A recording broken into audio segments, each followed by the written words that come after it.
The views and opinions of the guest do not necessarily reflect the views and opinions of BODS Mayhem Radio Network, its staff, affiliates, or sponsors. Parental discretion is advised. Welcome to BODS Mayhem Radio Network. What's up, everybody? This is Logan Manganelli from Another Day's Armor, and you're now tuning into BODS Mayhem Hour. Welcome to BODS Mayhem Hour, your source for all hard rock, heavy metal, new metal, alternative, punk, horror punk, hardcore, rock, and all local bands, with your host, John the Bod, a.k.a. the Bodfather. Hey everybody, welcome to BODS Mayhem Hour. I am your host, John the Bod, a.k.a. the Bodfather, and as always, I'm bringing you guys and gals awesome interviews. Today, it's an honor and a privilege to have Mr. Logan Manganelli. He's the vocalist of Another Day's Armor. Another Day's Armor, hail from New York, and has released their official music video for Won't Stop Me off their debut EP, Phoenix. And we're going to be talking about that. So, Logan, welcome to the show. Appreciate you having me, man. Good to be here. How's it been working with Tag Publicity so far? It's been great, man. We actually got in contact with them prior to us actually doing the whole run that we're doing right now, and they actually did a really good job the first time we did a run with them, so we figured we'd use them again to help promote the new project and the new music video that we recently released. Tom and Tracy, really good people to work with. So kudos for them for what they're doing so far.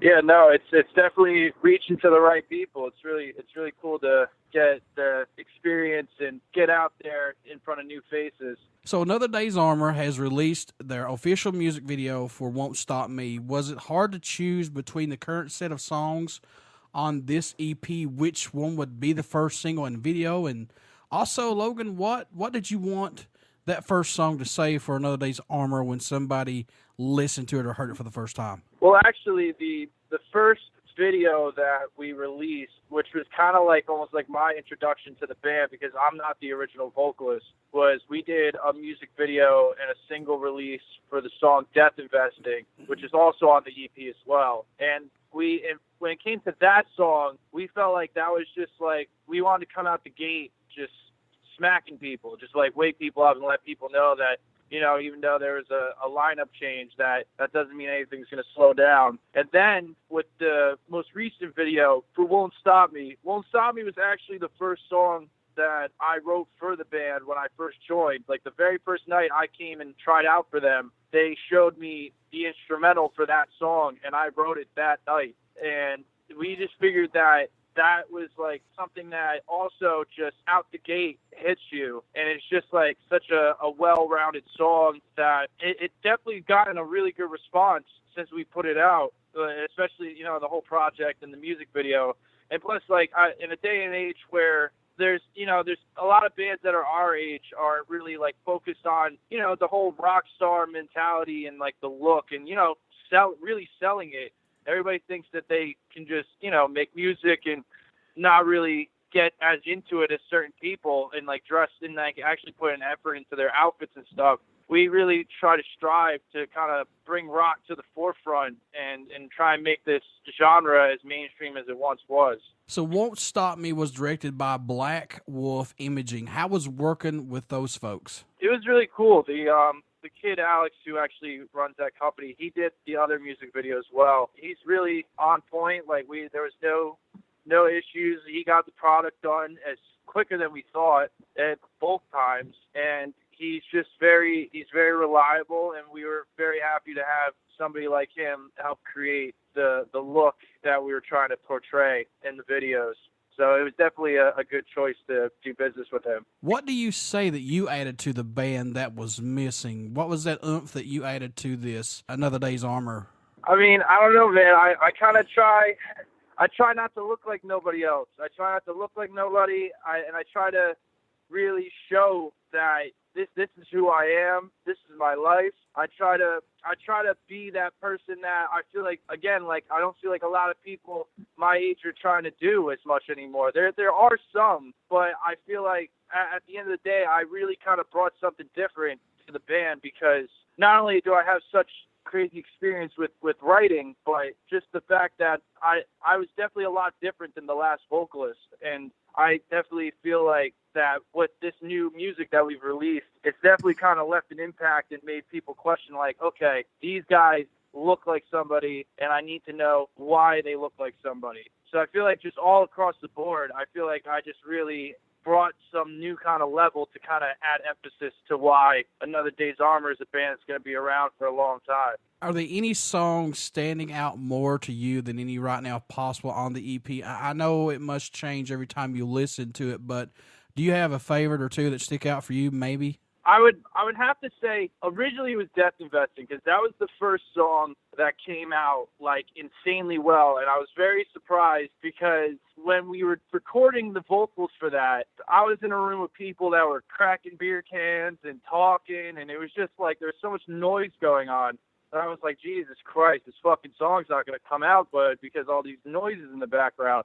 And that ended up being like the first song that we cut that we were all just like, holy shit, like this is insane. And then after that, though, we did a song called Next to You, which is probably the lightest song on the EP. And that one, to this day, when I listen to it, I'm like, it's definitely like one of my best pieces of work, because it's just it's different from the rest of the music. It's like a lot softer, but it's so impactful, just between the melodies, the lyrics, the riffs, everything around. And not only that, but I'd have to say, when we play live, we play that song probably as spot on as we can get compared to everything else. That's probably the best one that when we do it live, it sounds just like the record. So I'm definitely very proud of that one the most. Now, did Sean and Dylan Worley at Whirly Bird Studios produce this EP or no? Yeah, they actually really did a lot. They helped come up. So basically,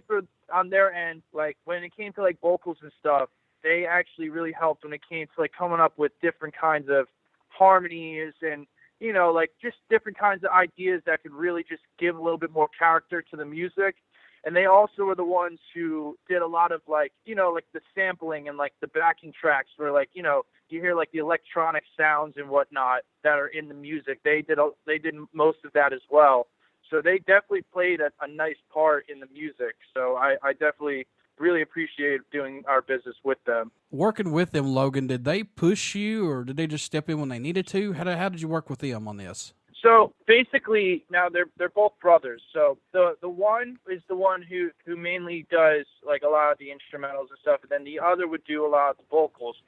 So basically, Dylan was the one that I did a lot of my work with, because obviously they actually did a lot of the tracking for the actual instrumentals before I even came in. And then when I came in, I did a lot of the work with Dylan, because Dylan was definitely a more vocal-driven engineer. And he just, like I said, he really kind of just, when I would give him like a skeleton of an idea, he would be the one who would say, okay, this is good, and then, but we're going to do this here, or we're going to sing higher here, or we're going to put this melody here. And he's really the one who took it from point A to point B to make it from skeleton to a full body, if you can understand what I mean by that. What do you hope everyone takes away from the new single, or message you hope they hear while listening to it, or just any Another Day's Armor's music in general? What do you hope they get from it? I mean, basically, what I'm hoping people get is that rock and roll is still alive, that we're trying to fucking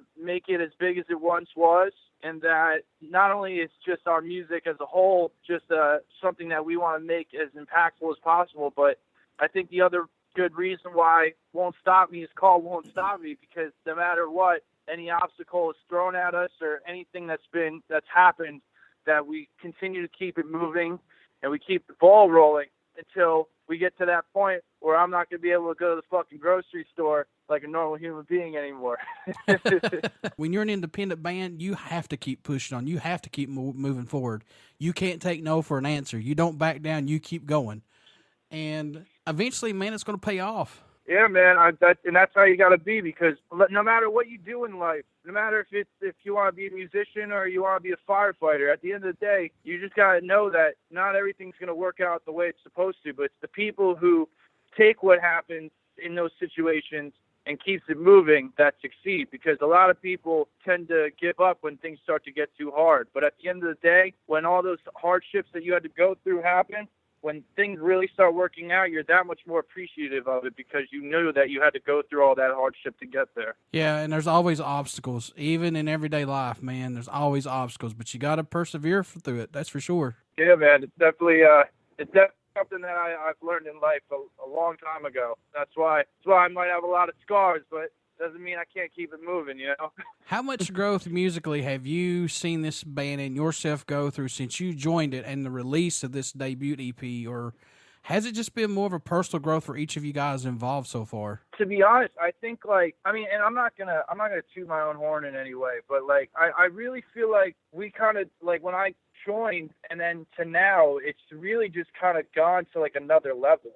So I mean, because I've just really, because I've been through the whole play through a band, start over, whatever. And I actually quit my last band before I joined this group. And I was in with the intentions of not joining another band. And 2 weeks after I quit my band prior, I got asked to join these guys. And I was really only down because they already had things kind of going. So I was like, you know what? They have a great look. They have a great sound. I'll jump in and I'll play my role. And it honestly, it just went from there. And just to give you an example, we're doing a show with Skid Row in May. We just got on our first festival, and we're working on getting on a ton more. We're doing a tour through the South in March.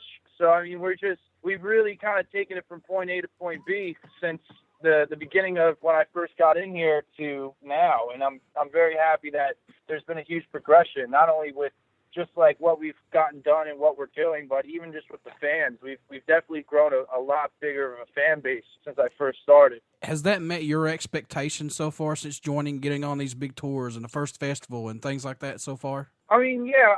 I mean, I'm kind of a perfectionist, so I always strive for more. So I mean, this is not, I'm not going to be a guy who ever settles, really. And that could be a good thing and a bad thing. But at the end of the day, I really think that we've definitely gotten, like I said, we've gotten further than where we would have thought. But at the same time, we're definitely want to keep going and keep it moving. We're already writing new music. We're already planning 5 steps ahead and wanting to make sure that no matter what, we don't have a down point, because we always want to keep everything moving forward. Because at the end of the day, it's just another train on the track, But at the end of the day, there's certain trains that got to stop, and then there's some that just keep it moving. And I think we're going to be one of the ones that just keeps on rolling down. Prior to you entering the recording studio, Logan, do you do anything differently during the writing and recording process to help keep your mind fresh and open to not let the music get stale or boring? Do you do anything differently to help you out? I mean, realistically, I've always been a big writer, and it's just I never like to force write anything. I feel like with art, you can never force art. It's always got to be something that it's just got to come to you. You got to feel it, because if you don't feel it, how can you get somebody else to feel it? And it's very sporadic for me. I always kind of I could be taking X amount of time for one song, and then another song I could bang out in an hour. It's just depending on where my head's at for the time being. But I always like to keep it emotionally driven, because I've learned that when I keep it emotionally driven, that's what keeps going so far. To use for an example, I watched a clip from early on when Korn was very, very in the earlier stages of a band. And I remember it showed Jonathan Davis recording in the studio, doing his vocals, and the amount of energy and emotion that he put into the recording process. It was just it was mind blowing, because you could tell that this is literally what he is and who he is. And that's how I like to approach it. I like to show people that my heart and my soul is in this music. There's nothing else I do in my life that makes me put this much effort into it as it is with music. What can fans expect at a show from Another Day's Armor who have not got to see you guys live as of yet? I would have to say that we go crazy, man. I'm the kind of person where I just black out when I'm on stage. So I'm just I'm throwing water, spitting in the air. I try to keep it as crazy and unpredictable as possible. I don't because I feel like once you start getting too predictable, that's when people start kind of losing interest. And I feel like in a day and age where, being in a band and playing live is so key and so important, I want people to just be blown away and know that, and not even think of us as any kind of local or lower scale band. So when they see us at a festival or, just even playing a show with another big act, that they might even just think that, we're either part of the touring package, or there's got to be a reason why they're here, because these motherfuckers are crazy. They go, you know what I mean? We're living in the digital era of recording albums to get music out quicker. And plus now we have social media to reach out to more fans who have not got to hear of Another Day's Armor yet. Do you like this that we're in right now? Possibly? I mean, honestly, I can't really say I'm too much of a fan, because in the beginning, it seemed like when it very first started getting like that, it seemed very beneficial, because it was a way for you to reach out to people that you might have never thought you could reach out to. But in a time where now things are so accessible, there's people who literally can make music in their bedroom and upload it online, and then it can be discovered.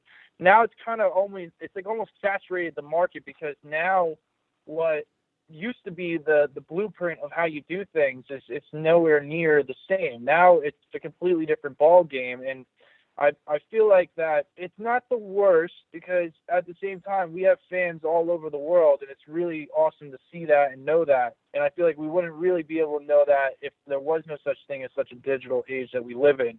But at the same time, I feel like if it was the way it was back then, not only would I feel like the music would be much more appreciated, but I feel like that it would just be almost night and day, as times like, when bands like Twisted Sister first came out and Motley Crue, where it was just like, then one day they were nothing and one day they were doing stadiums. So as much as that would have been a great time to live in, we're going to take it how it is, and we're going to just keep everything moving. That's the big thing. You just got to keep everything moving, no matter how things are. It's funny how things even evolve, even with music back in the day, like you just said, people would get discovered at a show. Just some random record guy out there finds a band, and it never, very, very rarely does that happen these days anymore. Very rarely. How much local support does Another Day's Armor get via venues and plus airplay, if any, man? As far as like shows and stuff, we definitely get good local support, because we're very few, even though, and you would think, because we're in the tri-state area, you would think that there would be such a huge population, but to be realistic with you, we're maybe one of a handful, not even, of bands that do the music that we do. So there's a very, very small market, as basically the best way I can explain it is that because there isn't so much of it, there's more of a demand for it, because everybody's so used to hearing the same stuff. But at the same time, as far as radio play goes, local radio is very, very tight niche. It's the best way I can explain it, it's more so involved with hey, we're just going to kind of keep things the way they are, and we're not really going to break that cycle of what we got going on. And I mean, look, there's nothing wrong with that. At the same time, I feel like that's why in the digital age, this is where the positives come in, that in the digital age, it's good, because most people our age don't really even listen to the radio. A lot of people will just go on Spotify or Apple Music, and they will be able to listen to our music. And at that point, it's another benefit, because then they don't have to listen to other music that they don't really care for, or they don't have to listen to commercials, really.